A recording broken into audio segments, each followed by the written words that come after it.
Oui, on va commencer la soirée. Donc, vous êtes 36, en fait, on a attendu un petit peu plus longtemps que les gens se connectent. Donc, c'est une première pour nous de faire la semaine du cerveau par Zoom. Mais voilà, ça permet d'avoir plusieurs événements, malgré le fait de ne pas pouvoir s'installer dans les salles de spectacle ou les théâtres. Et donc, la semaine du cerveau, c'est toute cette semaine-ci. On l'organise depuis une dizaine d'années avec Récréasciences et la Société des neurosciences, donc l'association des chercheurs en neurosciences en France. Et l'idée, c'est que les gens qui font de la recherche, qui travaillent dans les laboratoires, puissent discuter avec plein de gens, des scolaires, mais aussi le grand public de façon générale, pour présenter directement ce qu'on fait dans les laboratoires sans qu'il y ait de médiatisation, sans que ça passe par des documentaires ou que ça passe par des reportages. Les deux sont importants. Mais donc voilà, c'était l'idée de la semaine du cerveau. Donc on le fait depuis une dizaine d'années. D'habitude, on organise une dizaine de conférences en Limousin. Et là, il y en a un petit peu moins, mais il y a cette conférence de ce soir. Il y a Zor Raimi et Lepnak qui ont organisé une série de conférences lundi matin. Le programme est sur la page de Récréasciences et il y en aura une autre demain matin.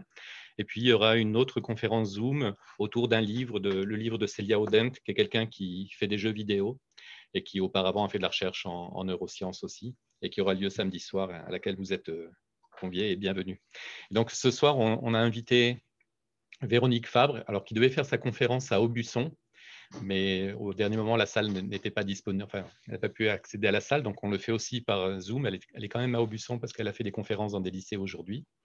Et voilà, je vais lui laisser la parole, mais juste avant, en fait, Véronique, c'est une collègue qui travaille à Paris, à l'Institut de biologie Paris-Seine, qui a fait une thèse en neuropharmacologie auparavant, qui s'intéresse depuis longtemps au sommeil, et puis qui a travaillé quelques années aussi en Californie, à San Diego, si je ne dis pas de bêtises, dans un laboratoire qui travaillait sur les hypocrétines, des hormones qui contrôlent le sommeil, entre autres.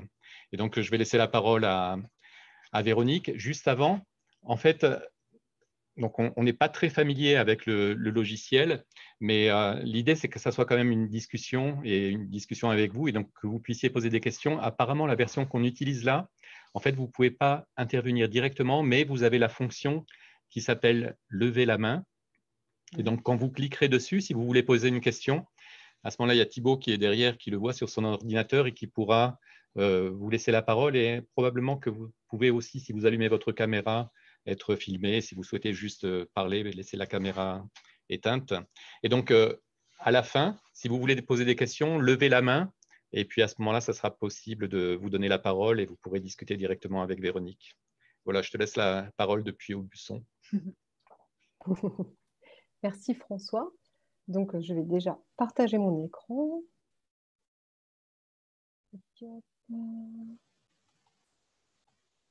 Voilà. Merci à vous deux, merci à François et à Récréation de m'avoir invité pour vous parler un petit peu du sommeil. Alors moi, c'est vrai que ça me fait toujours plaisir parce que c'est mon thème de recherche et puis j'aime bien communiquer aussi un peu ce qu'on fait un peu dans nos laboratoires, même si je ne vais pas parler que de ça en fait pendant cette présentation. Je vais aussi essayer en fait de faire un lien entre les connaissances qu'on a sur les grands mécanismes de contrôle du sommeil et comment en fait l'étude de modèles animaux dans les laboratoires a pu apporter des éléments d'information. Donc avant de passer un peu sur ces aspects-là, je vais juste définir le sommeil parce que effectivement le sommeil chez l'homme, bon, on sait tous à peu près, on va à l'hôpital, on place des électrodes, mais comment définir le sommeil chez l'animal et notamment chez certains animaux qui n'ont pas un cerveau comme nous, etc. Donc pour ça, on a besoin d'avoir une définition que l'on va dire comportementale du sommeil. Hein, et effectivement, cette définition comportementale, elle a trois grands axes. Hein, elle comprend trois critères. D'abord, eh ben oui, quand on dort, on a une activité comportementale, souvent dans une position et un lieu spécifique. Hein. Les souris vont se rouler en boule, nous sommes dans notre lit.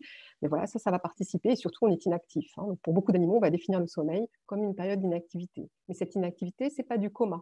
Donc, il faut aussi que quand on stimule la personne, hein, elle se réveille. Et puis, elle se réveille et du coup, cette réactivité, elle doit être évidemment plus lente quand on dort que quand on est éveillé. Donc le sommeil, c'est bien sûr un état réversible avec un seuil de réveil qui doit être plus grand qu'à l'éveil. Hein, ça nous aide aussi chez l'animal à définir le sommeil. Et puis, une notion très importante qu'on verra un peu plus tard, le sommeil, le besoin de sommeil et la quantité de sommeil que nous avons dépend du temps que nous avons été éveillés au préalable. Et lorsqu'on est privé de sommeil, bien, dès qu'on en a l'opportunité, on va récupérer. C'est vrai aussi pour les animaux. Donc, même sur des animaux chez lesquels on ne pourra pas placer d'électrodes pour enregistrer l'activité cérébrale, et bien avec ces 3 critères, on peut définir ce qu'est le sommeil.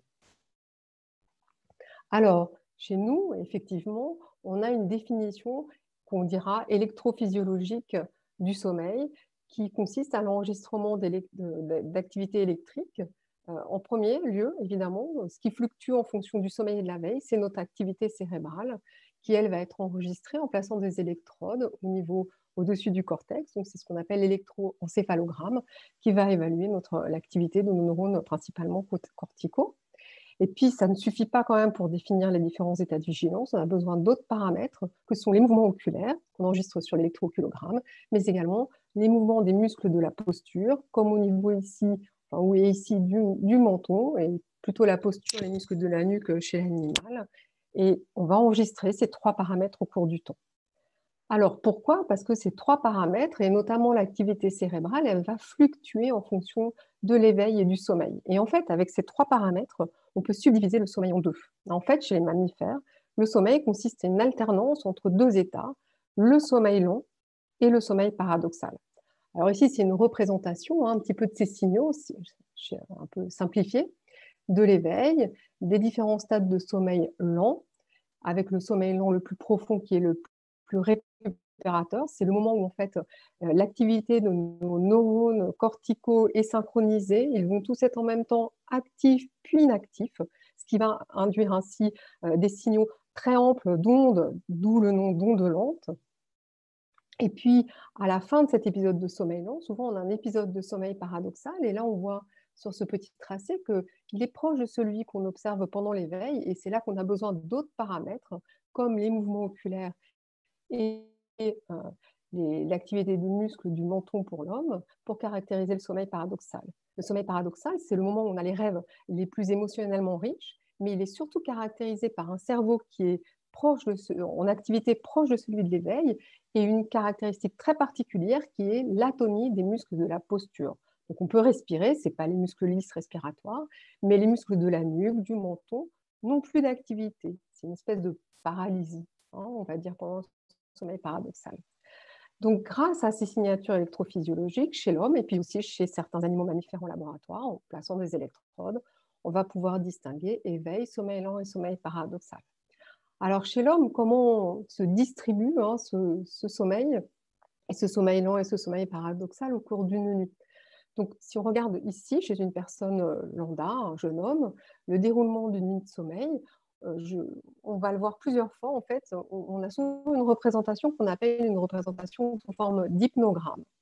Alors pourquoi? Parce qu'en fait, ça a un intérêt, c'est qu'on peut voir la distribution des différents états de vigilance, en bleu l'éveil, en rouge-orangé le sommeil paradoxal ici, et puis les différents stades de sommeil lent. Le stade 1, c'est l'endormissement, le stade 2, c'est du sommeil lent léger, et le sommeil à ondes lentes, qui est le sommeil lent profond. Et on les voit ici distribués avec différentes codes couleurs et différents niveaux, différents étages. Et on peut les voir au fil du temps, ici au fil d'une nuit. Et on voit ici qu'une nuit typique de sommeil est caractérisée par la présence de cycles de sommeil. Donc on passe de l'éveil, sommeil long, les transitions vers le sommeil long léger, puis sommeil long profond, et on a un cycle de sommeil qui se termine par du sommeil paradoxal. Alors on voit ici, on a un cycle, 2 cycles, 3 cycles, 4 cycles, et chaque cycle dure en moyenne 90 minutes. Et ce qu'on peut voir, c'est que typiquement, une nuit chez l'homme, elle est subdivisée aussi en 2 parties. Une première partie de la nuit qui est riche en sommeil lent profond, et une deuxième partie de la nuit qui est avec du sommeil lent plus léger et enrichi en sommeil paradoxal. Et on compte qu'on passe à peu près 20-25% de notre temps de sommeil en sommeil paradoxal. Donc une quantité moindre que pour le sommeil lent. Et grosso modo, c'est 90 minutes par nuit en sommeil paradoxal. Alors, notre besoin de sommeil, il va évoluer avec l'âge, et il va évoluer même grandement avec l'âge. Alors ici, ce que vous pouvez voir, toutes ces couleurs correspondent en fait à des tranches d'âge. On a ici le nouveau-né qui a besoin d'une grande plage de sommeil, presque 17 heures. Et évidemment, le nouveau-né, il a un sommeil d'une structure différente par rapport à la nôtre, puisqu'il a un sommeil polyphasique. Il va avoir des sommeils, puis il va se réveiller, et puis son sommeil n'est pas tout à fait le même que le nôtre. Il a plus de sommeil agité. Voilà, il est un peu différent. Et puis, plus l'enfant grandit, pardon, excusez-moi, plus son besoin en temps de sommeil en fait, va diminuer, hein, avec une moyenne à l'âge adulte entre 7-8 heures. Hein, ça reste une moyenne.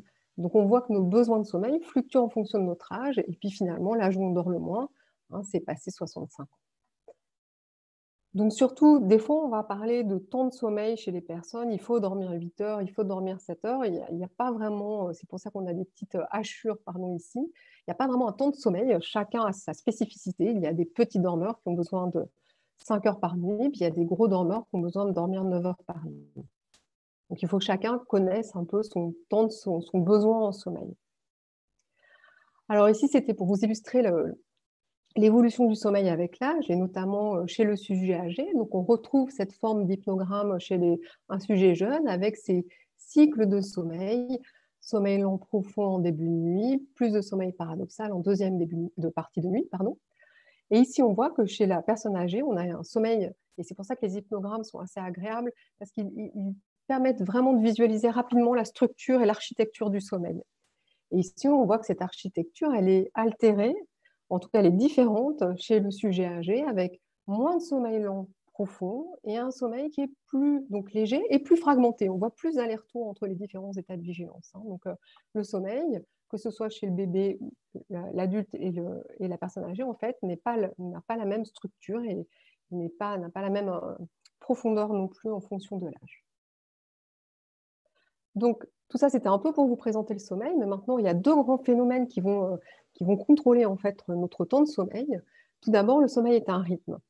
Alors, qu'on peut mesurer de différentes façons, et on verra que c'est valable pour l'homme, mais aussi pour les animaux.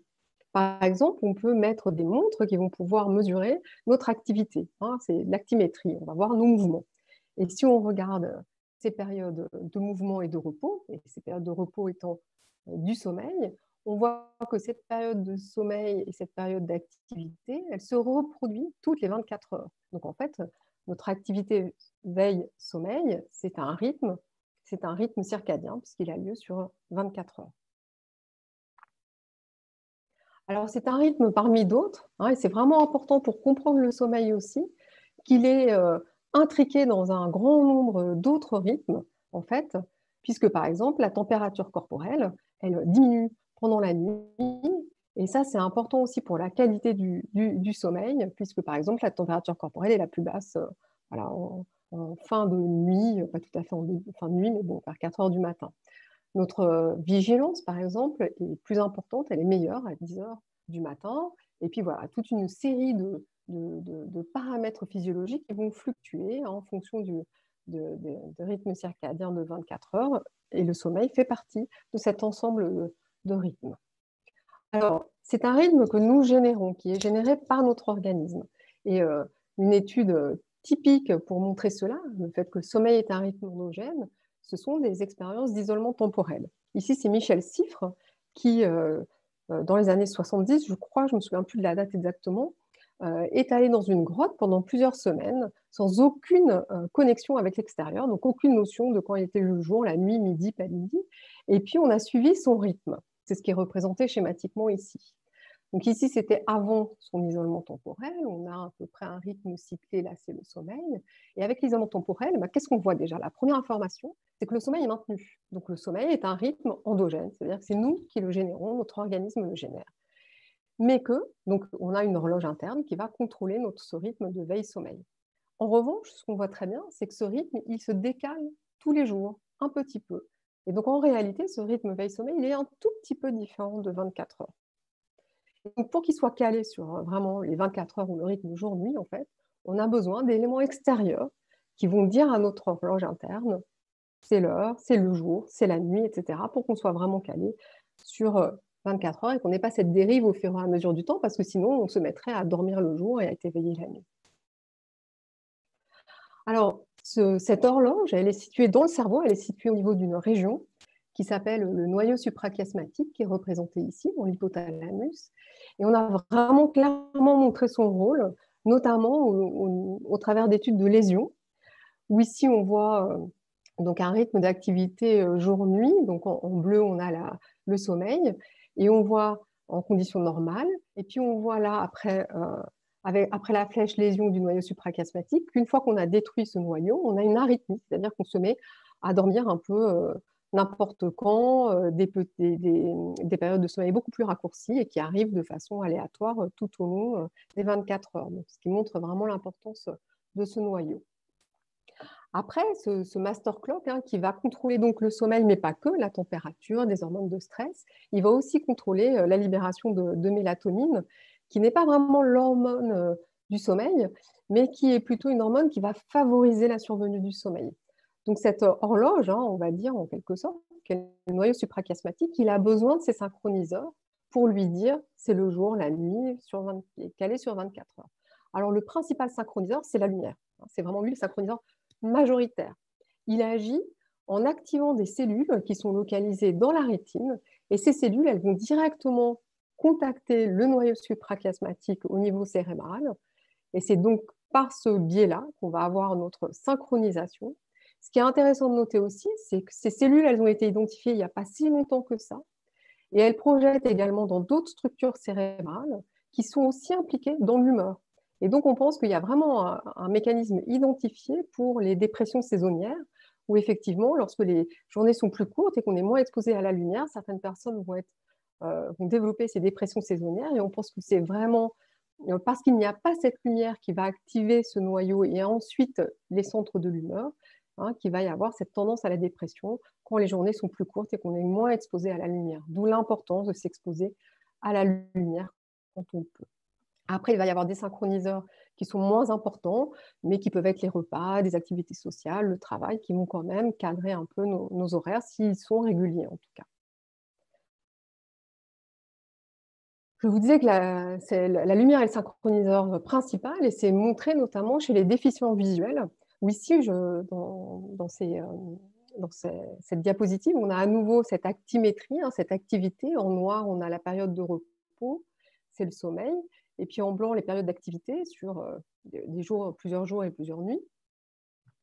Et on a deux types de déficients visuels. On a des déficients visuels qui sont toujours sensibles à la lumière, qui perçoivent la lumière.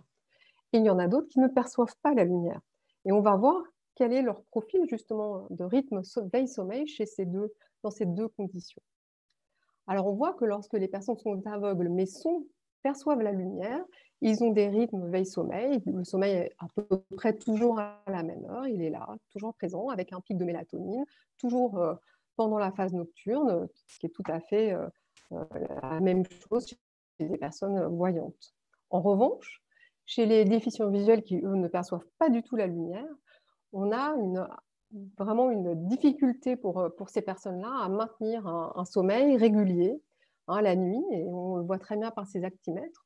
On voit qu'on a vraiment des décalages, avec des périodes de sommeil aussi pendant la journée, et puis ces petites étoiles qui représentent les pics de mélatonine qui arrivent au milieu de la journée, alors que normalement, ils devraient arriver pendant la période d'obscurité pour faciliter le sommeil. Alors, ces données chez l'homme, elles sont intéressantes parce qu'elles ont récemment été mises en parallèle avec un modèle que nous étudions dans les laboratoires, qui est le poisson. Alors, bon, ce n'est pas tout à fait celui classique des labos, qui est le poisson zèbre. Dans les laboratoires, on utilise beaucoup de poissons zèbres parce que c'est vrai qu'on connaît bien la génétique de ces poissons, on peut les neurones, etc. Donc, on a une connaissance qui est plus approfondie, puis parfois ils sont plus faciles à manipuler que les souris, on va dire. Ça prend au niveau du temps. Et ici, ce qu'on peut voir dans ce poisson, par exemple, c'est que si on prend les mêmes critères d'immobilité et de repos pour définir le sommeil, on voit bien que chez ces poissons zèbres aussi, on a pendant la nuit, la phase d'obscurité qui est ici en noir, on a une activité qui est bien moindre. Les poissons, en fait, dorment la nuit, ces poissons-là, et si on applique les autres critères que je vous ai dit initialement, on peut retrouver tous les critères. Si on stimule ces poissons quand ils sont en obscurité immobile, ils mettent plus de temps à réagir que quand ils sont éveillés. si on les prive de sommeil, eh ben, ils vont récupérer, on va avoir une période d'immobilité de récupération plus grande. Donc, il répond bien à tous les critères de sommeil, ces petits poissons. Et certains chercheurs se sont intéressés à des poissons mexicains. Ils se sont intéressés à des poissons mexicains, c'est la même espèce, mais il y a une partie de ces poissons qui sont, c'est tous des poissons d'eau douce, mais certains poissons sont des poissons de surface, vivent dans des rivières où ils sont exposés à la lumière, et d'autres poissons de cette même espèce sont, eux, en revanche, des poissons cavernicoles. Et au fur et à mesure des générations, ils ont perdu la pigmentation de la peau et aussi les yeux. Hein. Donc, chez ces poissons, les chercheurs se sont intéressés à savoir qu'en était-il de ces poissons qui vivent dans des conditions très particulières, en comparaison des poissons de surface, quels sont leurs rythmes veille-sommeil, est-ce qu'ils sont préservés ou pas. Donc, c'est ce qui est représenté ici, où on peut voir le temps de sommeil, c'est-à-dire le temps d'immobilité de ces poissons sur 2 journées, le jour et la nuit. Et ici, on voit les poissons de surface, on voit qu'ils sont très actifs, qui dorment plus la nuit que le jour. Ce sont des animaux diurnes qui dorment donc la nuit. En revanche, chez tous les poissons qui sont des poissons cavernicoles, qui eux sont tout le temps dans l'obscurité et n'ont plus d'yeux fonctionnels, de système visuel fonctionnel, on a un aplatissement complet de leur rythme. Donc on a des poissons, comme chez l'homme, hein, qui, lorsqu'il n'y a pas de sensibilité à la lumière, on a des rythmes veille-sommeil complètement écrasés, altérés. Ce qui a été plus surprenant dans cette étude, c'est que si vous regardez ici, le temps de sommeil est vraiment écrasé.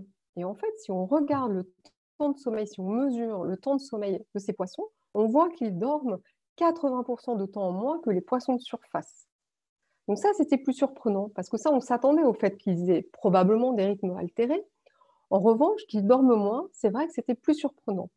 Alors là, les scientifiques ont essayé d'identifier quels étaient les mécanismes qui pouvaient être à l'origine de cet éveil plus important chez les poissons qui vivent dans l'obscurité par rapport aux poissons de surface.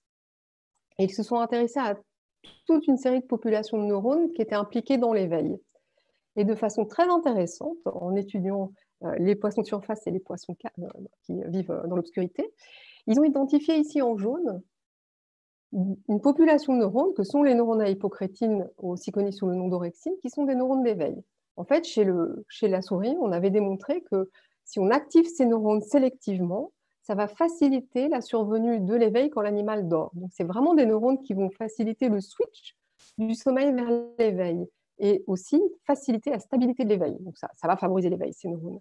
Et ce qui est vraiment intéressant ici, c'est qu'ils ont pu montrer en fait que les poissons qui étaient réveillés 80% du temps en plus, eh bien, ils avaient plus de neurones à hypocrétine. C'est ce qu'on voit ici en fait en jaune, ce sont ces neurones, et ici en vert également. Donc, par cette étude, ils ont montré effectivement qu'il y avait une plasticité des systèmes d'éveil et que chez les animaux, il y avait une adaptation qui s'était mise en place. Parce qu'en fait, alors après, on n'en est pas sûr, mais probablement, ils sont dans des conditions où ils ont moins accès à de l'alimentation. Ils doivent attendre qu'il y a la rivière qui coule et que la nourriture arrive jusque dans les cavernes. Et donc, ce que proposaient ces chercheurs, ils ne l'ont pas démontré, mais ils ont proposé que c'était pour avoir un temps d'accès plus long à la nourriture, qu'ils étaient éveillés plus longtemps et que c'était donc rattaché à une augmentation du nombre de neurones à hypocrétine, des neurones de l'éveil. Alors pourquoi c'est intéressant même au regard de l'homme? C'est parce que ces neurones, ils sont également présents chez l'homme. Ce sont vraiment des populations de neurones qui sont conservées, hein, chez les poissons, mais également chez les rongeurs, chez les mammifères en général et chez l'homme. Chez l'homme, c'est une petite population de neurones, ils ne sont pas très nombreux, qui sont localisés dans une structure qui s'appelle l'hypothalamus, et ils sont localisés dans l'hypothalamus latéral. Et pourquoi ce qui a été trouvé chez le poisson a fait écho aux données chez l'homme? C'est parce que ces neurones, ils ont été impliqués dans une pathologie du sommeil qui s'appelle la narcolepsie. Alors, qu'est-ce que la narcolepsie? Eh bien, la narcolepsie, c'est une pathologie rare, c'est une pathologie neurologique, c'est une pathologie auto-immune qui en fait est vraiment, ses principaux symptômes, c'est des modifications du sommeil. Alors, le premier symptôme, en fait, il y en a 4, mais là, je vais vous présenter les 2 principaux. C'est une somnolence diurne excessive. Cela veut dire que ces patients, ils ont des attaques de sommeil, des accès irrépressibles de sommeil. Même s'ils veulent lutter, ils ne peuvent pas. Donc évidemment, c'est très handicapant, puisque pour les élèves en cours, c'est handicapant pour suivre une scolarité. Quand on conduit, évidemment, c'est dangereux. Donc vraiment, ça impacte énormément la vie de ces personnes qui, par ailleurs, vont très bien, qui n'ont pas d'autres problèmes de santé que ces anomalies du sommeil. Alors, une autre anomalie des patients narcoleptiques, ce sont les attaques de cataplexie. Alors, les attaques de cataplexie, c'est ce qui vous est illustré ici dans ces photos prises en série dans le temps. C'est la perte brusque du tonus musculaire. Alors, c'est l'atonie musculaire qui arrive pendant l'éveil. Alors, souvent, c'est rattaché à une émotion. C'est par exemple, ces patients vont raconter une blague et au moment de raconter la chute de la blague, ils vont avoir cette petite excitation qui les amuse et ça va déclencher cette crise de cataplexie. Alors, ce qu'il est important de noter, c'est que cette cataplexie, ce n'est pas une attaque de sommeil. Lors de cette crise, les patients narcoleptiques sont conscients. Donc, ils ont conscience de ce qui les entoure, c'est qu'ils ont vraiment une paralysie qui les empêche de bouger et qui est déclenchée par ces émotions plutôt positives. Alors, c'est intéressant parce que ça évoque aussi, en fait, c'est intéressant, cette atonie des muscles, elle évoque le sommeil paradoxal. Je vous expliquer, le sommeil il est divisé en deux, sommeil lent et sommeil paradoxal. Et le sommeil paradoxal, ce qui le caractérise vraiment, c'est cette paralysie des muscles de la posture qu'on retrouve ici, mais à l'éveil chez les patients narcoleptiques. Donc, on pense aussi qu'il y a un espèce d'état dissocié avec un sommeil paradoxal, ou en tout cas l'atonie du sommeil paradoxal qui pourrait survenir à l'éveil, ce qui normalement ne survient jamais chez des personnes qui ne sont pas atteintes de cette pathologie. Donc ça, à nouveau, c'est handicapant, évidemment. Alors, il y a deux autres symptômes qui affectent les patients narcoleptiques, mais qui peuvent avoir lieu aussi dans la population générale. Ce sont les paralysies du sommeil. C'est au moment du réveil, être paralysé alors qu'on est pleinement réveillé. Et donc ça, c'est en général désagréable, mais ce n'est pas grave. Et on pense aussi là aussi que c'est un état de sommeil paradoxal un peu dissocié, avec l'atonie qui est toujours présente même si on est réveillé.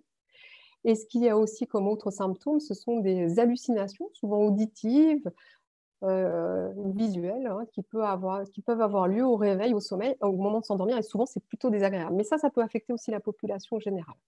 Alors, quel est le lien entre cette maladie et l'hypocrétine?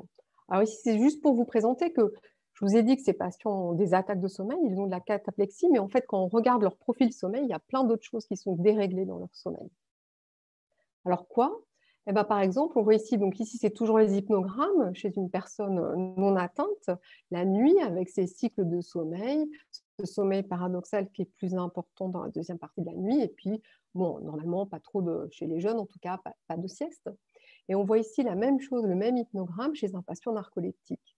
Alors, ce qu'on voit là, c'est ces passages de l'éveil au sommeil lent, donc ce sont ces attaques de sommeil, mais on voit aussi qu'il y a plus d'apparition de sommeil paradoxal, ce qu'on a appelé chez les patients narcoleptiques des entrées rapides en sommeil paradoxal, ce qui est aussi un critère diagnostique pour la pathologie. Mais aussi au niveau du sommeil, on voit que ce sommeil, à nouveau, il est plus léger et plus instable, avec plus de transition de l'éveil vers le sommeil lent. Donc, il y a ces attaques de sommeil, ces cataplexies, mais aussi un sommeil qu'on va dire complètement désorganisé au final, avec du sommeil qui apparaît le jour, de l'éveil qui apparaît la nuit, et puis du sommeil paradoxal qui apparaît de façon un peu anarchique et plus fréquente. Et en fait, ce qui a été identifié en l'an 2000, c'est que la cause de cette pathologie qu'on avait identifiée en 1700 et quelques, donc ça fait longtemps que les gens cherchaient la cause de cette pathologie, la seule chose qu'on savait, c'est qu'elle était auto-immune, probablement, enfin qu'il y avait un lien avec le système HLA, suggérant que c'était une maladie auto-immune, mais aucune preuve.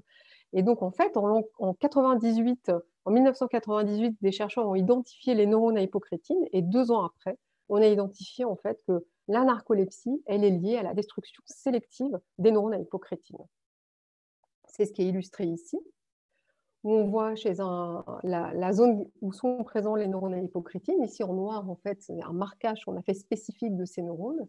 Et ici, c'est un cerveau d'un patient narcoleptique. Donc, on ne meurt pas de la narcolepsie. Enfin, je veux dire, la narcolepsie n'entraîne pas de mort. Le décès des patients narcoleptiques, ça n'affecte pas la durée de vie des patients.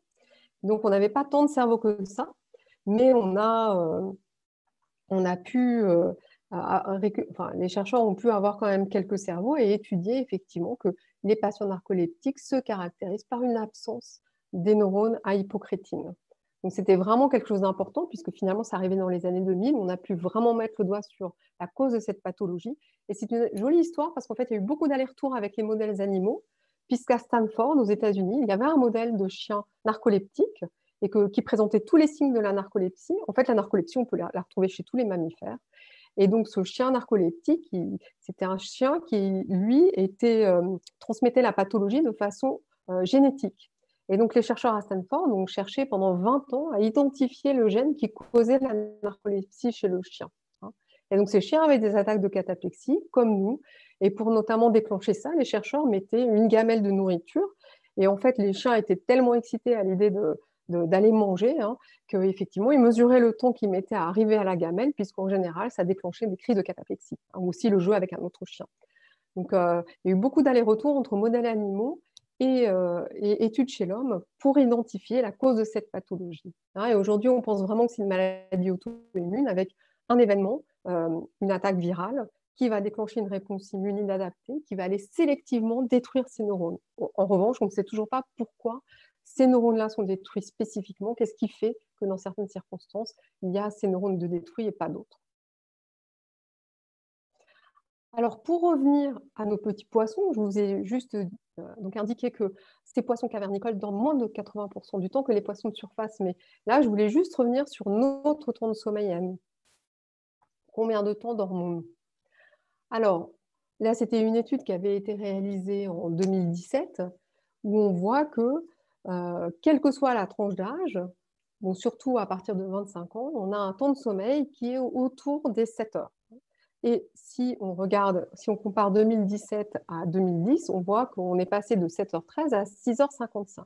Et en fait, avec cette donnée humaine, je voulais juste illustrer le fait que finalement, en 50 ans, voire en 100 ans, avec l'apparition de l'électricité, des écrans, de notre pression de société, de nos travails, du travail posté, etc., en fait, on a perdu beaucoup de temps de sommeil. C'est-à-dire qu'aujourd'hui, nos sociétés modernes, elles sont nous sommes tous en restriction chronique de temps de sommeil, puisque là, on estime qu'on a perdu entre 1 heure et 1 heure et demie d'heures de sommeil par jour en 50 ans. Donc, c'est vraiment quelque chose qui nous interroge. Parce que finalement, est-ce que c'est un problème ou est-ce que ce n'est pas un problème d'avoir cette restriction du temps de sommeil? Est-ce que nous dormons assez et est-ce que ça a une conséquence néfaste sur notre santé? Donc, c'est vrai que ce sont des données de réflexion en recherche qui sont assez récentes. Alors, pourquoi on dort moins? Bon, alors évidemment, il y a les critères habituels qui font qu'on ne dort pas bien. Pour bien dormir, il faut être à l'obscurité, il faut qu'il n'y ait pas de bruit, il faut une température pas trop élevée, 19 degrés. Mal dormir, ça peut être lié effectivement à des événements de vie stressants, à des psychostimulants, à l'alcool. Bon, des choses comme faire le sport le soir qui augmente la température juste avant de dormir, ça va faire qu'on dort moins bien, etc. Mais évidemment, le principal élément qui fait qu'on dort moins, ce sont aussi toutes ces nouvelles technologies, les téléphones, etc. Et on dit beaucoup, nos ados, ils passent énormément de temps, etc. C'est vrai, mais je crois que nous aussi, on y passe quand même beaucoup de temps. Et du coup, ça va effectivement perturber notre sommeil, puisque quand on est exposé aux écrans de façon assez proche, la lumière, elle va faire, comme je vous ai expliqué tout à l'heure, c'est-à-dire qu'elle va aller activer des zones de notre cerveau qui vont faire croire à notre cerveau qu'il est encore jour, que ce n'est pas la nuit, et donc va nous maintenir éveillés. Et donc, ces écrans, pour ça, il faut effectivement bloquer la lumière bleue, etc., pour pouvoir dormir. Mais aussi, effectivement, des gens qui gardent leur téléphone et qui, du coup, sont réveillés par leur téléphone qui vibre, qui sonne, etc. Donc, et ce n'est pas si rare que ça, même si ça paraît évident de se dire il ne faut pas garder son téléphone, il faut l'éteindre. Ce n'est pas systématique quand on interroge la population, puisqu'on voit qu'il y a des personnes qui peuvent être réveillées ici par... Oups, excusez-moi. Que donc, notamment surtout chez les adolescents, ça pour le coup, mais une personne sur deux va garder son téléphone mobile et certaines vont être réveillées par des messages, voire vont répondre ou vont les regarder. Évidemment, ça hache le sommeil. Et puis la problématique du travail de nuit. Alors, pourquoi je vous parle de ça? Pourquoi je vous parle de cette restriction du temps de sommeil? C'est parce qu'en fait, elle met en évidence un phénomène. Je vous ai dit, le sommeil, c'est un rythme, mais le sommeil aussi, il est régulé pas uniquement par le fait que c'est un rythme endogène, le temps de sommeil est aussi régulé par la durée d'éveil qui la précède. Plus on est éveillé, plus on a besoin de dormir. Et c'est ce qui est illustré ici, en fait, lorsqu'on demande aux gens combien de temps dormez-vous en semaine et le week-end. Alors, on voit que comme ils dorment en semaine, c'est 7 heures. Maintenant, un peu moins depuis ce questionnaire en 2015. Et puis le week-end, en général, quand ils ont le temps de dormir, eh ben, ils vont dormir plus. Donc, ça montre quoi? Ça montre que pendant la semaine, ils n'ont probablement pas assez dormi et que dès qu'ils peuvent, ils vont récupérer. Et ça illustre vraiment un mécanisme de régulation clé du sommeil qui est cette balance entre privation et récupération. Donc, on dit qu'on est en quelque sorte, c'est ce qu'on appelle l'homéostasie, et l'homéostasie du sommeil. On va maintenir l'équilibre de notre sommeil, parce que autant on peut rester éveillé longtemps, aussi longtemps qu'on veut presque, on peut se priver de sommeil pendant très longtemps. En revanche, on ne peut pas dormir très longtemps, on ne peut pas décider qu'on va dormir 10 heures. Voilà. Donc, il y a cette notion d'homéostasie. Lorsqu'on est privé, on va vouloir rétablir l'équilibre et on va dormir plus. Alors, c'est vrai pour nous, mais c'est aussi vrai pour des animaux, et ça a été vraiment clairement démontré chez la drosophile, qui est la mouche du vinaigre, qu'on utilise aussi beaucoup en laboratoire, parce qu'à nouveau, on connaît tous ces neurones, on peut facilement manipuler leur activité ou les inactiver, donc c'est vraiment un modèle beaucoup utilisé en laboratoire. Et puis finalement, il n'y a pas si longtemps que ça qu'on a découvert que ces animaux, ces petites mouches, elles dorment, et on l'a démontré à différents niveaux. Alors, comme pour le poisson, on définit principalement le sommeil chez la drosophile par des périodes d'inactivité. On considère que si elle est immobile pendant 5 minutes, c'est qu'elle dort. Alors, c'est ce qu'on peut voir ici. Alors, en fait, on met les mouches dans des tubes avec un faisceau qui va pouvoir mesurer leur activité.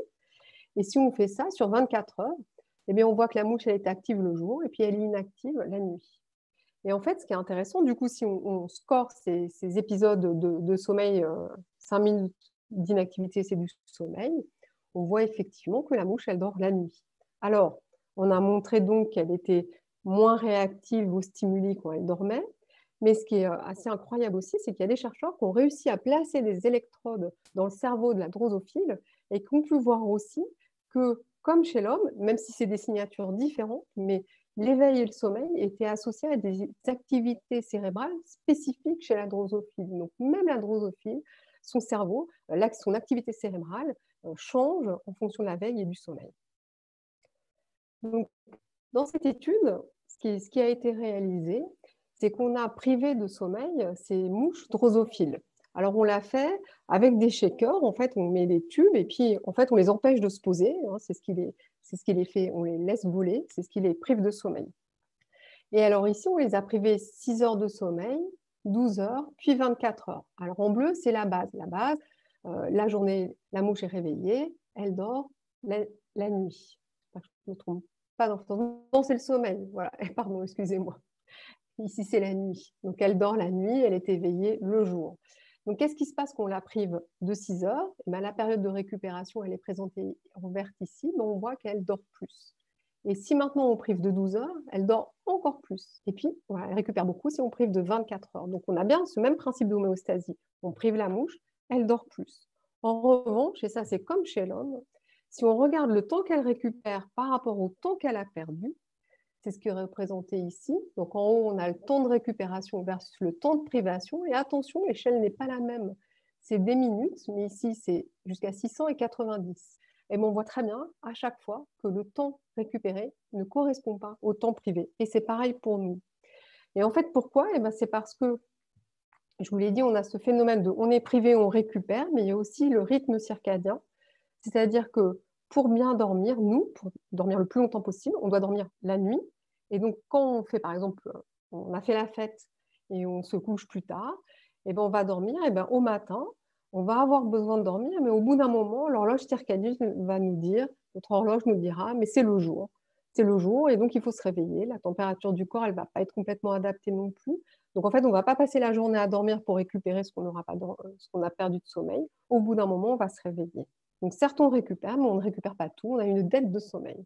Donc qu'en est-il quand on se prive chroniquement de sommeil? Alors déjà, une nuit de sommeil, qu'est-ce que ça fait quand on se prive d'une nuit de sommeil sur notre humeur et notre santé? Alors, l'humeur, c'est vraiment la première chose qui est affectée par la privation de sommeil. On est plus émotif. Après, il y a des choses un peu évidentes. On est moins concentré. On peut avoir un peu moins faim et puis bon, bah, évidemment, si on est moins concentré, si on est somnolent, on peut avoir plus de risques d'accident. Il a été montré aussi qu'en fait, la privation de sommeil pouvait nous rendre plus susceptibles à développer un rhume. Ça, c'est une privation aiguë. On va récupérer la nuit d'après, ça va vite passer. Mais si on est privé de façon chronique de sommeil, qu'est-ce que ça va avoir comme impact sur notre santé?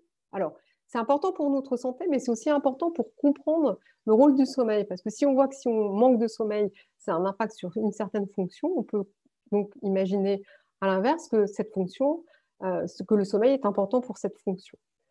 Donc il y a vraiment ces dernières, je dirais 10-15 ans, beaucoup d'études qui se sont focalisées là-dessus, sur cette problématique de savoir, finalement, si on a perdu 90 minutes de sommeil par jour, quelle est la conséquence de cette restriction chronique du temps de sommeil sur notre santé? Et c'est vrai que maintenant, il y a beaucoup de données qui montrent qu'effectivement, ça a un effet délétère sur notre santé, cette restriction du temps de sommeil. Alors, ça a été montré sur, par exemple, risque accru de développer des maladies cardiaques, de diabète, de certains cancers, surtout pour les travailleurs qui travaillent la nuit, enfin, ou en rythme inversé ou les 3-8, et puis un risque accru d'obésité. Alors, c'est vrai que c'est vraiment quelque chose qui a été étudié il n'y a pas si longtemps que ça, avec les premières études d'épidémiologie ou de corrélation. On va essayer de corréler les paramètres entre eux chez l'homme, et notamment aux États-Unis. Ils ont fait une corrélation en observant ici cette carte des États-Unis. Elle montre en fait les pourcentages de temps avec des personnes qui dorment le moins. Donc, quel est le pourcentage de personnes qui dorment moins de 7 heures? Et on voit ici en marron foncé que ça correspond à cette zone ici. En France, il faut savoir qu'il y a 30% des adultes qui dorment moins de 7 heures. Et puis, ils se sont intéressés à regarder finalement la corrélation avec le pourcentage d'obésité et de diabète.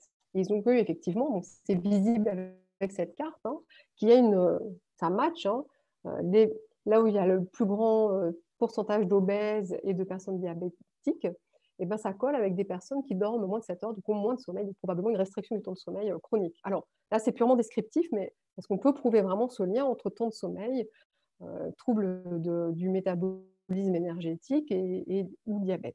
Alors oui, ça a été fait chez des jeunes adultes qu'on a maintenus 4 jours dans des espaces clos et qu'on a laissé dormir uniquement 5 heures par nuit. Et au bout de ces 4 jours de privation de sommeil, on les laisse quand même dormir, mais que 5 heures par jour, on a fait une prise de sang et puis on a mesuré chez ces personnes-là, qui étaient des jeunes adultes en pleine santé, plusieurs hormones.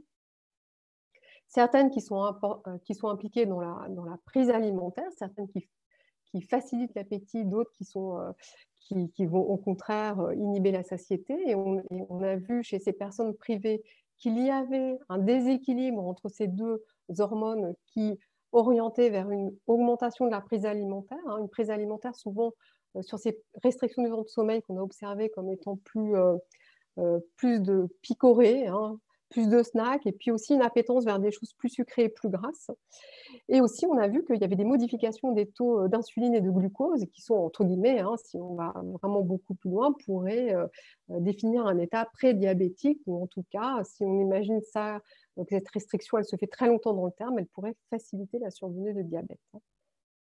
Donc ça, c'est une preuve expérimentale qu'une restriction du temps de sommeil peut impacter, en tout cas, nos hormones et les hormones impliquées dans le métabolisme énergétique. Alors, il y a une étude aussi qui a montré, là, ce n'est pas tant la restriction du temps de sommeil que la qualité du sommeil. Alors, il y a des pathologies où ce n'est pas tant le temps de sommeil qui est restreint, mais c'est plutôt sa qualité, et c'est typique, par exemple, pour les apnées du sommeil. Alors, les apnées du sommeil, ce sont des personnes qui vont ronfler pendant la nuit et qui vont, en fait, pendant le sommeil, avoir un affaissement des muscles pharyngés, je trouvais le plus le mot. Et du coup, ça va les faire ronfler. À un moment, ils vont plus pouvoir respirer. Ils vont s'arrêter de respirer. Et là, la seule façon de respirer à nouveau, c'est de se réveiller. Donc, ils vont se réveiller pour respirer à nouveau, puis ils vont se rendormir. Et donc, ça peut arriver X fois la nuit. Et donc, évidemment, ça va complètement perturber leur sommeil. C'est des gens qui vont avoir un sommeil de très mauvaise qualité. Donc, on a essayé de modéliser ça chez l'animal et de voir si ça pouvait avoir un impact sur des paramètres. Je vous ai dit que sommeil restreint pouvait avoir un impact cardiovasculaire. Et ici, en fait, les chercheurs se sont intéressés à est-ce qu'un sommeil fragmenté pouvait avoir un impact sur la formation des plaques d'athérome.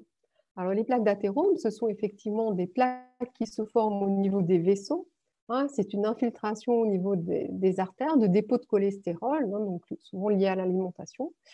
Et évidemment, ça va diminuer je trouve plus le mot. Enfin bref, ça va diminuer le diamètre, voilà, des vaisseaux. Et donc évidemment, ça peut entraîner des obstructions et c'est évidemment une pathologie rare. C'est la lumière, voilà le mot que je cherchais. Et donc les chercheurs se sont intéressés dans le modèle animal, le modèle rongeur, de savoir si finalement, si on fragmente le sommeil sur une très longue période de temps, est-ce qu'on va aussi impacter des paramètres comme ça, comme la lumière des vaisseaux. Et donc pour ça, en fait, ils ont mis des souris sur des plaques agitantes pendant plusieurs semaines, sachant que cette agitation, eh ben, elle est suffisamment importante pour, à certains moments de la journée, réveiller les souris. Donc les souris, elles vont dormir, mais elles vont être réveillées de façon très fréquente pendant la nuit. Pendant le jour, puisque ces animaux qui dorment principalement le jour, ce sont des animaux nocturnes. Et donc, on va avoir ce sommeil fragmenté. Ils ont fait ça pendant 12 semaines. Et pendant 12 semaines, ils ont aperçu effectivement qu'après, ils ont étudié donc, les vaisseaux chez ces souris. Et ils ont vu qu'effectivement, hein, on avait un sommeil fragmenté qui entraînait aussi ce genre ça favorisait en fait la survenue de plaques d'athérosclérose. Donc là, une preuve expérimentale d'un effet direct d'un sommeil fragmenté sur la survenue de ces plaques. Et ce qui est intéressant, mais là c'était juste rapidement, c'était juste pour vous dire que c'est un phénomène qui est central, c'est-à-dire qu'il est contrôlé par le cerveau. Et à nouveau, on retrouve nos petits neurones à hypocrétine de tout à l'heure. Mais bon, il n'y a pas que eux du tout qui vont moduler l'éveil et le sommeil. Hein. Ce sont des acteurs majeurs, mais il y en a beaucoup d'autres. Alors, je vous ai montré là comment on pouvait, à la fois en s'intéressant à la santé publique, mais en modélisant chez l'animal, faire des liens entre restriction du temps de sommeil ou sommeil fragmenté et certaines fonctions physiologiques. Mais c'est vrai qu'il y a d'autres fonctions aussi qui sont rattachées au sommeil. Alors le sommeil, évidemment, il est important, on passe un tiers de notre vie à dormir. C'est commun au règne animal, comme je vous l'ai montré, même les insectes dorment. Et pourtant, ça se produit dans des conditions qui sont plutôt défavorables, puisque les animaux, quand ils dorment, ils peuvent être attaqués par des prédateurs. Et pourtant, c'est toujours là. Et donc, c'est évidemment un phénomène clé, très important. Et puis surtout, il ne suffit pas d'être allongé, de se reposer. Ça ne fait pas du tout le même effet que dormir. Donc, quelles sont les fonctions du sommeil? Et là, j'aimerais aborder avec vous, juste pour finir, deux fonctions qui sont rattachées au sommeil, qui ont été démontrées il y a peu. Alors, une des questions qu'on avait, parce qu'on savait, alors on avait toutes ces idées sur le sommeil, ça récupère, ça aide à la récupération, ça aide à la mémorisation, mais finalement pas de preuves réelles expérimentales. Et surtout, il restait une question importante qui était pourquoi on a besoin d'être déconnecté de l'environnement? Qu'est-ce qui nécessite cela? Et peut-être qu'une idée a été apportée par cette étude, maintenant il y a 5 ans, qui a montré en fait que le sommeil, c'était un moment qui permettait en quelque sorte le nettoyage de notre cerveau. Pendant la journée, notre cerveau est très actif, nos neurones sont actifs, ils vont libérer des métabolites, des toxines qui vont s'accumuler. Et en fait, le sommeil, ça va être un moment propice à l'élimination de ces toxines. Alors, comment ça a été montré? Ça a été montré chez la souris, où on a injecté une molécule fluorescente qui va remplir l'espace qu'il y a entre les neurones et les cellules du cerveau. Et ça a été fait à l'éveil et pendant le sommeil. Alors, ce qui a été montré ici, c'est la zone de diffusion. On voit quand la souris est éveillée, si on injecte cette molécule rouge, elle va diffuser une certaine profondeur dans le cerveau. En revanche, si on fait la même chose chez la souris lorsqu'elle dort, on voit que cette diffusion est beaucoup plus importante. Et en fait, ce que ça met en évidence, c'est que l'espace interstitiel, l'espace qu'il y a entre les cellules cérébrales, il est augmenté pendant le sommeil. Et en fait, entre ces cellules, il y a du fluide, il y a un fluide qui est là, qui circule. Et du coup, en fait, comme cet espace entre les cellules, il est agrandi pendant le sommeil, ça va circuler plus efficacement. Donc, pendant le sommeil, on va avoir une élimination des toxines plus efficace. Alors, c'est ce qui explique pourquoi potentiellement on a besoin d'être déconnecté de l'environnement, puisque ces cellules, elles sont moins proches, elles ne vont plus pouvoir fonctionner de façon tout à fait similaire. Et surtout, ça a donné aussi des idées de liens entre certaines pathologies qui arrivent avec l'âge, comme la maladie d'Alzheimer. Parce que dans cet article scientifique, ils ont montré notamment qu'une protéine qui est impliquée dans la maladie d'Alzheimer, qui est la protéine bêta-amyloïde, effectivement, était éliminée pendant le sommeil. Cette protéine bêta-amyloïde, elle est importante dans la maladie d'Alzheimer parce qu'elle va participer à la formation des plaques. Donc ici, on a un neurone et puis on a ces protéines bêta-amyloïdes qui, lorsqu'elles se mettent sous forme d'agrégats, vont former des plaques qui vont empêcher le bon fonctionnement des neurones et ça participe à la physiopathologie de la maladie d'Alzheimer.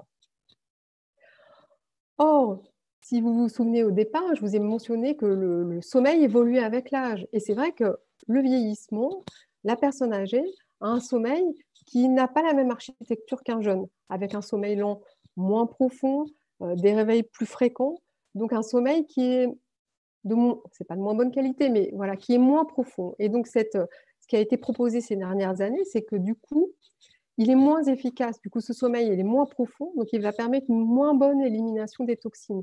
Et cette moins bonne élimination des toxines, elle pourrait favoriser la formation de dépôts amyloïdes. Donc, on aurait un espèce de cercle vicieux. Le vieillissement sera accompagné par un sommeil de moins bonne qualité, donc une élimination de toxines, dont les protéines bêta-amyloïdes moins efficaces, ce qui favoriserait les dépôts amyloïdes. Ça ne veut pas dire que mal dormir va entraîner la pathologie. Mais chez des personnes susceptibles, c'est multifactoriel, un sommeil de moins bonne qualité lié à l'âge ou des troubles du sommeil pourrait favoriser la survenue de ces dépôts de plaques. Donc, il pourrait y avoir un lien entre sommeil, l'âge et la pathologie d'Alzheimer.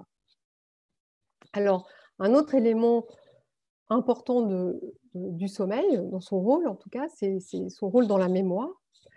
Alors, son rôle dans la mémoire, il était à peu près établi, mais finalement, on n'avait pas de preuve formelle de ce rôle. Et ça a été démontré finalement assez récemment en s'intéressant à une structure qui s'appelle l'hippocampe.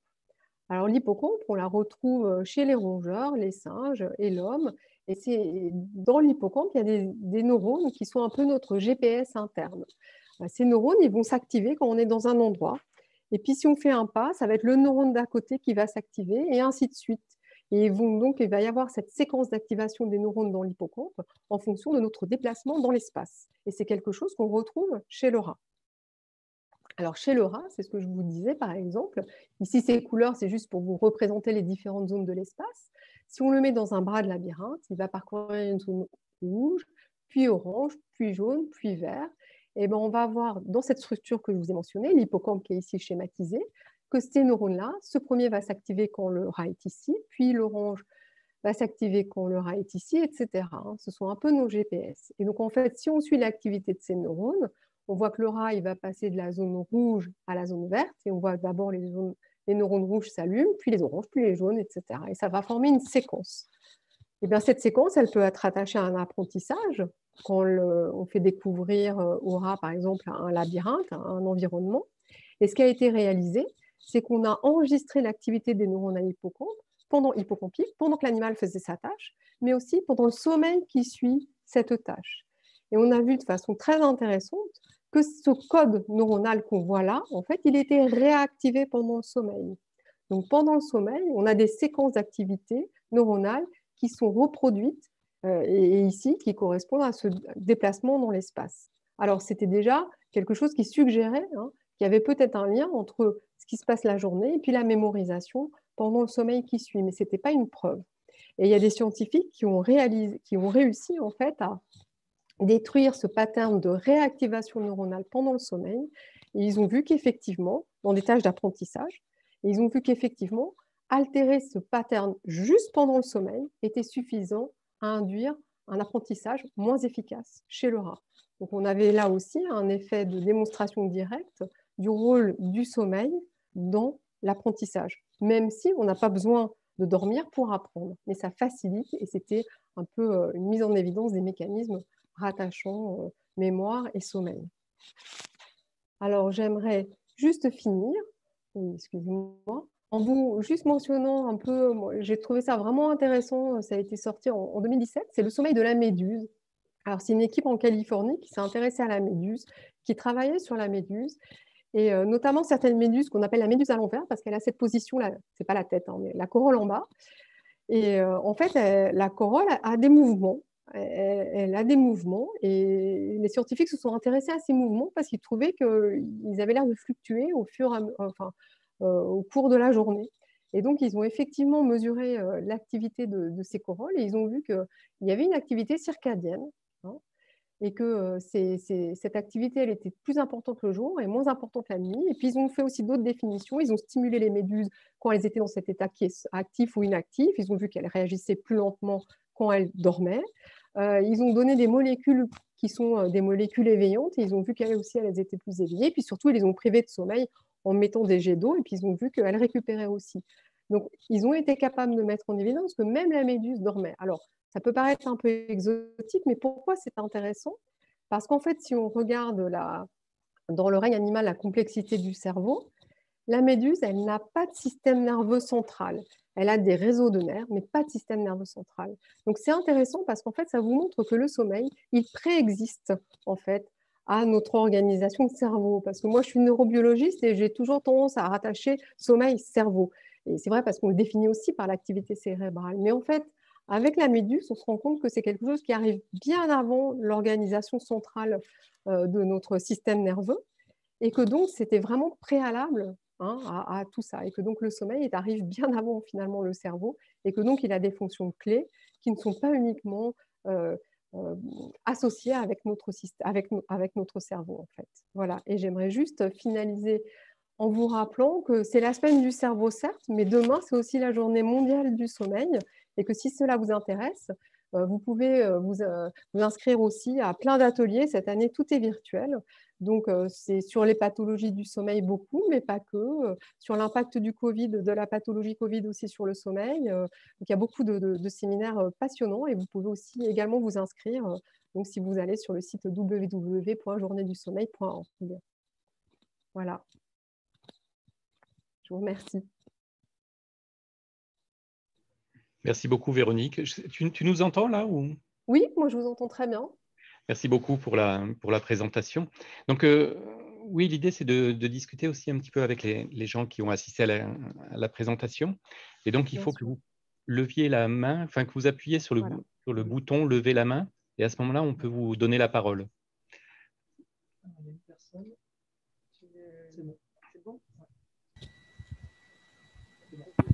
Bonjour, est-ce que vous m'entendez?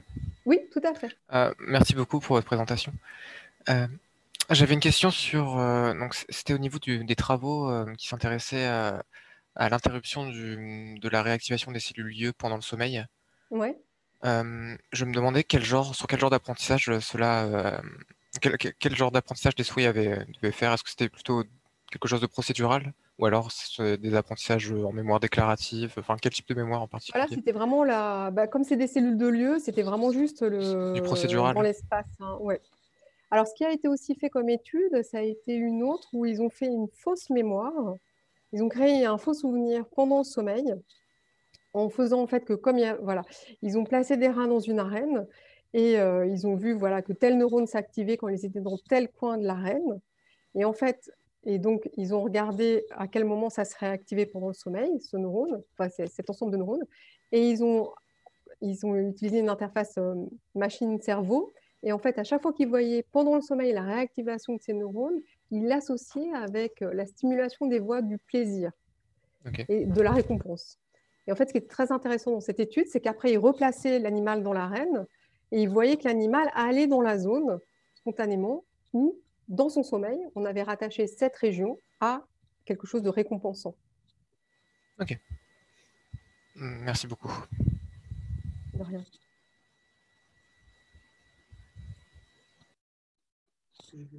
Et donc, oui, je ne sais pas s'il y a d'autres questions. Il y avait Ophélie et Lycène qui avaient posé des questions par écrit tout à l'heure. Je ne sais pas si vous voulez les poser oralement.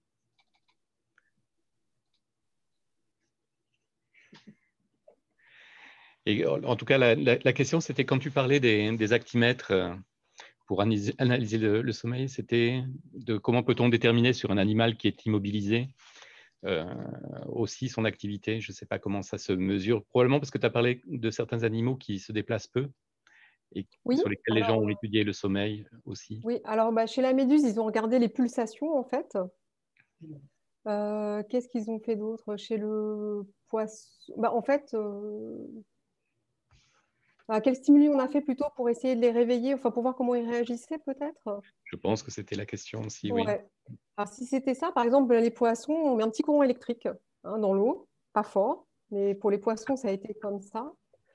Pour la méduse, c'est un petit jet qui fait qu'on les soulève, parce qu'elles peuvent se déplacer, ces méduses. Donc, ils ont fait un petit jet qui les soulevait, puis ils ont regardé le temps qu'elles mettaient à se repositionner en bas. Pour la mouche, là, je ne sais plus. Est-ce que c'était la même chose? La mouche, j'ai un trou de mémoire. Je ne sais plus pour la mouche. Mais voilà, c'est vrai que c'est intéressant cette question, parce qu'en fait, selon les espèces, selon toutes ces espèces, il faut trouver une astuce en fait. Voilà, parce qu'il y a des animaux aquatiques, il y en a d'autres qui bougent pas. Donc, l'idée aussi ce qui était rigolote dans toutes ces études, ça a été que les gens se sont vraiment creusés pour essayer de trouver un stimuli qui était pertinent et qui marcherait, etc. Et des paramètres qui étaient mesurables de façon intéressante pour faire ça. Ça a été aussi montré chez les petits vers C. elegans qu'on utilise aussi en laboratoire. Ça aussi, récemment, il a été montré qu'ils dormaient. Et pour ça, ils ont suivi, ils ont mis le cerveau fluorescent de ces petits vers et ils ont suivi, ils ont traqué, enfin, ils ont suivi voilà, le comportement de ces petits vers en suivant la fluorescence. Alors, il y a une autre question par écrit aussi, mais donc j'ai demandé une précision. En fait, qui disait, y a-t-il des études sur le sommeil sur les individus à haut potentiel et les impacts que peuvent générer les grandes difficultés à l'endormissement? Alors, sur les hauts potentiels, vraiment, j'ai aucune idée. Alors, à l'inverse, il y a eu des difficultés d'endormissement dans différentes pathologies du développement, plutôt. Alors, chez les autistes, je sais qu'il y a vraiment parfois des gros problèmes et puis là, des grosses difficultés pour essayer de maintenir un rythme veille-sommeil simple avec l'utilisation, je crois, de mélatonine. Chez les enfants hyperactifs aussi, des difficultés à l'endormissement. Mais chez les personnes à haut impact, bon, c'est possible, hein, je ne connais pas. Je ne connais pas d'études. Et chez les hypermnésiques, peut-être les gens regardaient ça, je ne sais pas. Donc, pas au potentiel, mais tu sais, c'est ces gens qui se souviennent de tout ce qu'ils ont lu et sont capables de réciter des livres entiers après les avoir lus une fois. Ouais, ça, c'est vrai, je ne connais pas. Je ne connais pas cette littérature.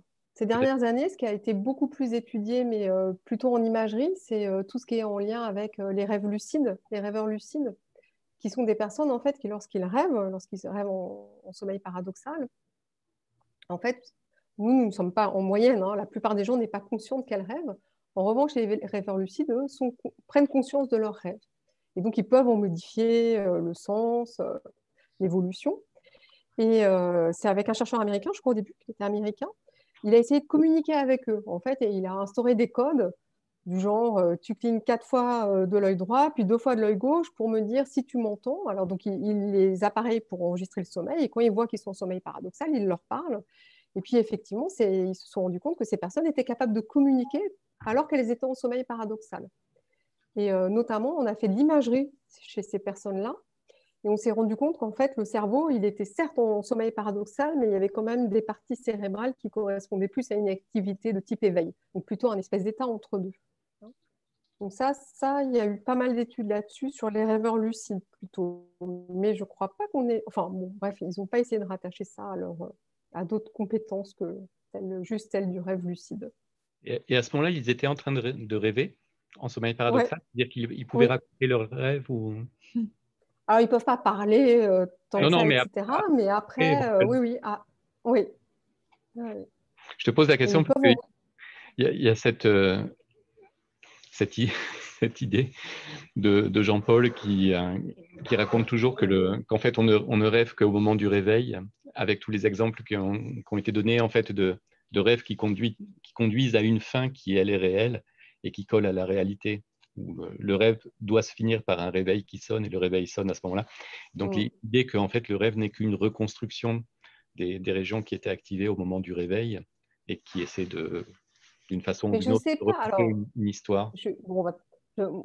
je sais pas comment il peut réconcilier ça avec certaines pathologies comme le trouble du sommeil, du comportement au sommeil paradoxal. Alors, le trouble du comportement au sommeil paradoxal, ce sont des personnes, souvent des hommes, euh, Et c'est une pathologie dans laquelle l'atonie du sommeil paradoxal n'existe plus. Donc en fait, ces personnes, quand elles sont en sommeil paradoxal, normalement on a de l'atonie, donc on ne bouge pas, et eux, ils n'ont plus ça. Donc ils se mettent à avoir des mouvements qui peuvent être très sophistiqués. Et donc on peut les voir en train de fumer, quand ils sont enregistrés, on voit des vidéos, on peut les voir en train de fumer une cigarette, en train de taper quelqu'un, en train de courir. Et ça dure un certain temps. Et donc je ne sais pas comment ils réconcilient ça, si tu veux. Donc c'est vraiment une fenêtre sur le rêve. Donc, je ne vois pas comment il peut réconcilier ça avec tu vois, de l'imagerie au moment du réveil. Il y avait une question qui était liée à ça, en fait. Qu'en est-il du somnambulisme? Alors, le somnambulisme, c'est pas du tout grave, mais ça arrive pendant le sommeil long. Alors, souvent, c'est plus fréquent chez les enfants. Et c'est un état un peu qu'on appelle dissocié, qui est souvent rattaché quand l'enfant, enfin, on dit que c'est souvent provoqué par quelque chose un peu stressant ou un peu d'anxiété. Et c'est souvent des choses assez automatiques qui sont faites. Et on pense vraiment que c'est un état dissocié avec des zones, un peu comme tout à l'heure, je vous le disais, avec l'imagerie cérébrale a montré que c'était du sommeil lent, mais avec des zones activées qui correspondaient à de l'éveil.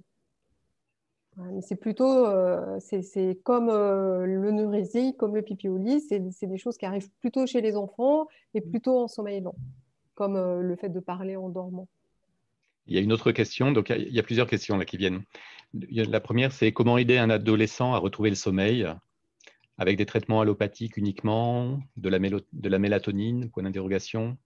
Ouais, alors moi je conseillerais quand même de voir des spécialistes parce que est-ce qu'ils ne retrouvent pas le sommeil? Pourquoi? Comme je vous l'ai dit, la narcolepsie, ça peut arriver. Alors, je ne pense pas que ce soit ça, mais il y a quand même des pathologies d'hypersomnie comme la narcolepsie, mais pas que, qui sont vraiment des pathologies neurologiques. Donc voilà, ça peut arriver et ça arrive souvent chez les adolescents. Le premier pic d'âge de survenue de la narcolepsie, c'est l'adolescence. Et puis l'hypersomnie aussi peut arriver au moment de l'adolescence. Et sinon, est-ce que c'est lié à l'utilisation d'écrans trop tardifs, etc. Donc là, ça peut être plein de choses différentes. Donc il y a vraiment des spécialistes du sommeil, alors plutôt neurologue ou plutôt psychiatre, ça va dépendre. Ou est-ce que c'est lié à du stress, il y a de la sophrologie. Donc là, c'est difficile de répondre juste comme ça. Mais c'est vrai qu'avec tout ce que je vous ai montré, le sommeil, c'est vraiment très important. C'est très important chez les adolescents. Donc il faut essayer de le préserver. Mais voilà, est-ce que c'est parce qu'ils jouent aux jeux vidéo toute la nuit? Dans ces cas-là, il faut plutôt essayer de traiter l'aspect addiction aux jeux vidéo ou essayer de mettre des limites. Voilà, ça peut voilà, provenir de plein de choses très différentes, en fait, un adolescent qui ne dort pas bien. Ou qui garde son téléphone avec lui, c'est incroyable. Enfin, voilà, on n'y pense pas nécessairement, mais des ados qui gardent leur téléphone et qui vont, dès qu'ils entendent leur téléphone vibrer, répondre, parler, chatter au milieu de la nuit, etc., bon, ça peut être aussi une cause de somnolence le lendemain. Il y avait une question d'Héloïse qui est sur les drosophiles et les poissons zèbres. Est-ce qu'il existe aussi différents stades de sommeil, comme chez les mammifères, chez ces espèces-là? Alors, c'est controversé, mais il y a une étude qui est sortie l'année passée qui suggère que peut-être le poisson zèbre, il a deux sommeils. Voilà, il y a une étude qui montre qu'il y a des neurones qui s'activent différemment. Alors, ils ont regardé l'activité de neurones pendant le sommeil et ils ont vu qu'il y aurait deux types différents de sommeil, voilà, définis par des activités de neurones qui visualisent en fluorescence. Donc, peut-être. En tout cas, la drosophile, je ne crois pas qu'on l'ait vu. Mais ce qui était intéressant chez la drosophile, c'est que ces gens qui ont mis des électrodes, c'est incroyable, il faudrait que je monte la vidéo à l'occasion, c'est vraiment, ils la mettent sur une boule de polystyrène et puis elle a des électrodes là et puis elle peut courir sur cette petite boule et on peut donc mesurer son activité et vraiment quand elle est immobile, l'activité cérébrale est différente. Donc, mais ce n'est pas la même, mais c'est pas du sommeil lent. Ça n'a pas du tout la tête du sommeil lent chez l'homme. J'avais une question, mais je me permets de la poser sur les. Il y a ces oiseaux qui font de très très longs vols sur plusieurs jours. Il y a une histoire où il y a la moitié du cerveau qui dort pendant Ouais. que l'autre est active et réciproquement. Alors moi, je trouve ça passionnant parce que le sommeil dans des conditions extrêmes, en fait, écologiques, en fait, ça nous montre, parce que nous, on sait, voilà, on dit, on a besoin de, allez, grosso modo, on va dire 8 heures, même si c'est pas tout à fait ça, hein, on est court dormeur, gros dormeur, donc voilà.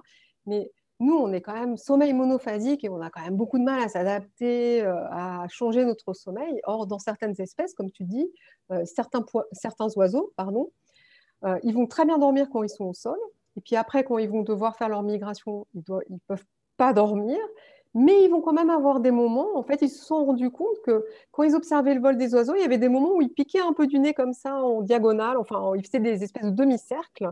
Et en fait, effectivement, il y a un Allemand qui est très fort là-dessus et qui a réussi à placer des petites électrodes et des petits capteurs chez les oiseaux et à enregistrer l'activité de leur cerveau à certains moments de leur vol. Et il a vu que ces moments où ils piquaient un peu du nez comme ça correspondaient effectivement à un cerveau qui est à moitié endormi. Et ça, c'est déjà très connu en fait chez les dauphins, par exemple. Les dauphins, ils ne peuvent pas s'arrêter de respirer. Enfin, il faut qu'ils nagent pour respirer, donc ils ne peuvent pas dormir juste en se posant. Et donc, en fait, c'est pareil, ils ont un sommeil hémisphérique avec la moitié du cerveau qui est éveillé et l'autre moitié qui dort. Et ils alternent comme ça. Donc, en fait, il y a une plasticité incroyable dans le monde animal du sommeil. Et moi, je m'intéresse qu'à la souris, entre guillemets, dans mes travaux de recherche, mais je trouve ça vraiment passionnant de voir à quel point il peut y avoir des différences parce que ces oiseaux, ils peuvent dormir normalement au sol. Mais tout d'un coup, ils vont être capables de s'adapter comme ça à un manque de sommeil terrible. Donc, il y avait une question sur la mélatonine, en fait, quand tu disais que ça pouvait, enfin, que des manques de mélatonine pouvaient provoquer des troubles du Ah, sommeil. ouais, Alors, c'est pas tant. Enfin, là, je pourrais pas dire les manques de mélatonine. C'est-à-dire que la mélatonine, comme elle est sécrétée la nuit et qu'elle favorise l'endormissement, on va donner de la mélatonine aux autistes. Là, je pourrais pas m'avancer pour s'il y a un déficit de mélatonine chez les autistes. d'accord. Mais non, oui, c'était la question, en fait, notamment pour Mm. les autres. Est-il possible de prendre de la mélatonine en complément? Et qui consulter son médecin? Ouais, pour la mélatonine, alors il y a quand même des problèmes de dose. Hein. Je sais qu'il ne faut pas en prendre trop, ça peut être toxique, donc il y a des doses voilà, à ne pas dépasser. Et alors, je ne voudrais pas faire de pub, mais je crois qu'il y a eu que choisir ou quelque chose comme ça, qui a comparé toutes les molécules mélatonine mélangées avec des choses dosées de telle façon, etc. Et bon, ça va aider beaucoup quand on fait du jet lag, quand on est décalé, voilà, au niveau des horaires. Si on va aux États-Unis, par exemple, ça peut aider à l'endormissement, mais il faut faire attention au dosage. Voilà, c'est pas non plus, c'est une molécule voilà, endogène, c'est pas non plus complètement. A priori, c'est pas dangereux si on ne dépasse pas les doses, mais voilà, c'est quand même une molécule, donc il faut faire attention. Et alors, Mais bon, je ne pourrais pas vous dire parce que je ne suis pas médecin, donc je ne vais pas non plus m'avancer sur les. une Mais, autre question sur bon, que penses-tu de l'idée de se mettre au sommeil polyphasique afin de gagner du temps à la ligne à sauter, ouais, afin de comme gagner du certains temps d'éveil skippers. en journée comme certains skippers? Ah, c'est très drôle parce que c'est une question qui me revient systématiquement. Je suis intervenue au lycée aujourd'hui et j'ai eu aussi ça. Et je trouve ça très étrange en fait parce que je le comprends très bien pour les skippers. Parce qu'il y a un moment, ils ont besoin d'avoir ce sommeil découpé. Mais c'est vrai qu'il y a des gens qui m'ont posé la question pour savoir si eux, dans leur vie quotidienne, ils pouvaient découper leur sommeil comme ça. Parce que je sais pas, ils trouvaient ça, je sais pas, marrant ou je sais pas. Bon, moi, je trouve qu'il faut rester simple et si notre sommeil il est monophasique, plus ou moins, même si en vieillissant, on aurait besoin d'une petite sieste, je vois pas trop l'intérêt. Voilà, c'est mon opinion personnelle. Je veux dire, est-ce que et je sais pas si après les skippers, une fois qu'ils reviennent sur Terre, je pense qu'ils essayent de retrouver un sommeil normal, hein, un sommeil nocturne, monophasique. Voilà. Mais c'est vrai qu'il y a cette notion que peut-être on peut changer ça. Et moi, je trouve que ça fait un peu du genre, on finit par se déconnecter de notre biologie, quoi, quelque part. Voilà. On n'est pas des oiseaux migrateurs qui pouvons jouer selon les circonstances avec notre sommeil. C'est faisable s'il y a des besoins, mais je trouve ça un peu étrange sur voilà, l'idée de se dire on pourrait changer notre sommeil et puis avoir tout d'un coup un sommeil polyphasique par bout comme ça. Après, il y a des études historiques qui suggèrent qu'à certains moments de l'histoire, il y avait des sommeils en deux phases. Ça, par contre, c'est vrai, ça existe pas qu'au Moyen Âge. euh, on n'a pas d'études, hein, mais a priori, il pourrait y avoir culturellement une première partie de la nuit où on dort. Et puis, il a été suggéré que certaines personnes sortaient, qui avaient une petite vie sociale pendant 1 heure ou deux, et puis après, les gens retournaient dormir chez eux. Bon, alors peut-être qu'on a eu un sommeil un peu découpé à certains moments de notre histoire. Mais je dirais qu'il faut quand même, enfin, je sais pas, moi, c'est du bon sens, essayer de garder notre connexion avec notre physiologie intime pour être en bonne santé. Donc, une question de Muriel Francia, qui visiblement est médecin, qui dit qu'elle a souvent des plaintes de ses patients. Et quel est le lien entre le sommeil sur le dos et les cauchemars et l'augmentation des ronflements? Aucune idée. Je ne suis pas sûre qu'il y ait un lien entre cauchemar et sommeil sur le dos. Je pense qu'elle veut dire que ce sont des patients qui s'en plaignent et qui rapportent dormir sur le dos. Et dormir, voilà. Je pourrais pas dire, je pense pas, mais voilà, je pourrais pas certifier qu'il n'y a pas de lien. D'études en tout cas qui essayaient de rattacher ça. Une question de Aliu qui dit merci d'avoir mentionné les études sur les méduses. Vous avez dit qu'elles n'avaient pas de système nerveux central, alors l'état de sommeil ne serait pas lié au fait de posséder un cerveau. Ouais. C'est ça qui est intéressant. C'est vraiment ça que je l'ai trouvé intéressant dans cette étude. Donc, ça veut dire que le cerveau, quelque part, quand notre cerveau s'est complexifié, quand notre système nerveux s'est centralisé, il s'est servi de cet état de sommeil pour faire des choses, mais que cet état de sommeil préexiste, en fait. Alors, il y avait un conseil de Laurence qui prend des psychostimulants, peut-être, qui conseillait de prendre plutôt des précurseurs de mélatonine plutôt que de la mélatonine. Je ne m'avancerai pas sur tout ça. Et sur quoi portent tes travaux de recherche à Paris? Ah oui, alors moi je m'intéresse plutôt à ce qui est les liens entre stress et sommeil, et j'essaie de les modéliser chez l'animal pour identifier quels sont les neurones qui pourraient être impliqués dans ces liens entre stress et sommeil. Alors on sait que le stress aigu, ça va faire de l'éveil. S'il est chronique, ça peut dégrader notre sommeil, faire de l'insomnie. Et donc j'essaie de modéliser ça chez la souris, puisque derrière, hein, on va vraiment pouvoir disséquer les mécanismes, identifier des neurones, manipuler l'activité de ces neurones et voir si voilà, ils sont impliqués réellement dans ces réponses. Et on fait un stress que François connaît bien, qui est le stress de défaite sociale notamment, qui est basé sur le fait que les souris sont des animaux sociaux et avec des relations de dominance. Et en fait, on confronte une souris avec une souris qu'on appelle agresseur, hein, qui va être dominante pendant 10 jours. Et cette souris, au bout de 10 jours, va vraiment montrer des comportements altérés, hein, notamment sur, entre guillemets, hein, on essaie d'évaluer son niveau d'anxiété, son niveau d'interaction sociale. On voit que ça a réellement un impact qui ressemble hein, à certaines pathologies psychiatriques chez l'homme. Et donc, on essaye de disséquer un peu les mécanismes de sommeil qui sont, autant il y a eu beaucoup d'études sur le comportement dans ce genre de modèle, mais les études de sommeil sont vraiment minoritaires. On est une petite minorité de chercheurs à s'intéresser au sommeil. Il faut que je t'appelle demain matin pour savoir sur les DLX, justement. Une parenthèse, avant que tu partes. Parce qu'on doit en discuter en fin de matinée. J'ai une question concernant les rêves lucides. Alors, c'est une question de Hortense Yescomte. Vu que le sommeil a pour fonction d'éliminer les toxines accumulées lors de l'éveil, le fait de faire des rêves lucides, donc d'être dans un état d'activité cérébrale proche de l'éveil, altérerait-il cette fonction de nettoyage? Alors, cette fonction de nettoyage, on pense qu'elle est quand même surtout rattachée au sommeil long. Hein, pas au sommeil du rêve intense, paradoxal, qui est au moment où ces gens ont ces rêves lucides. Et si on regarde le temps passé en sommeil long, en fait, je ne me souviens plus des pourcentages, mais c'est 25% de sommeil paradoxal et 75% de sommeil long. Ouais, c'est surtout pendant le sommeil lent profond. C'est vraiment cette notion que le sommeil lent profond, il va être récupérateur. Et puis, il va y avoir aussi des fonctions par rapport à la mémoire, la mémorisation. Mais c'est surtout le sommeil lent. Donc, on ne pense pas que ça affecte. Après, moi, je me suis posé la question aussi. Je me dis, mais si finalement, mais bon, je ne suis pas sûre qu'il soit tout le temps conscient. Mais c'est vrai que si c'est un état entre deux, est-ce que le sommeil paradoxal fait son rôle, son job normalement chez ces personnes? Mais bon, a priori, il n'y a pas l'air d'avoir de problème particulier. Et donc après, il y avait juste deux petites précisions. Donc Muriel Francia n'est pas médecin, mais elle est ergothérapeute. C'est effectivement des plaintes de patients. Et Laurence qui disait que si on dort sur le dos, c'est juste que la luette se ferme et c'est pour ça qu'on ronfle.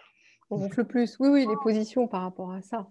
Mais après, voilà, moi, je ne suis pas médecin, donc c'est vrai qu'on a interagi beaucoup avec les médecins dans le cadre de congrès, etc. Donc voilà, on a un fond de culture par rapport à la pathologie, parce que c'est vraiment important aussi pour nous, hein, pour Vraiment, quand je vous ai parlé de l'hypocrétine et de la narcolepsie, ça a été vraiment un vrai dialogue entre les cliniciens et les fondamentalistes qui avaient ces modèles animaux de chiens, mais aussi de souris.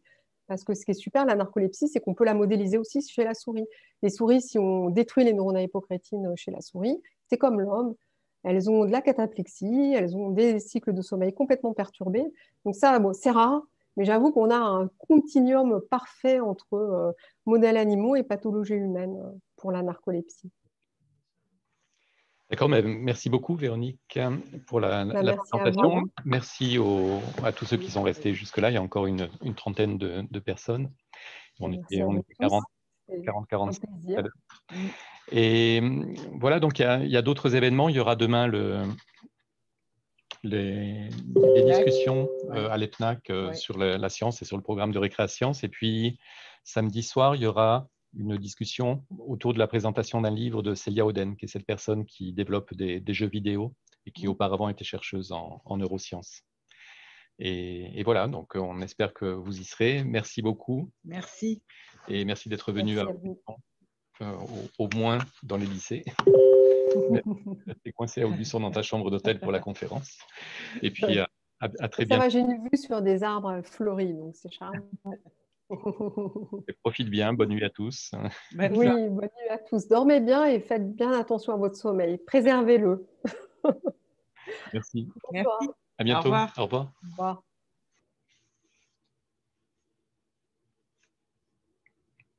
Et voilà, c'était bien.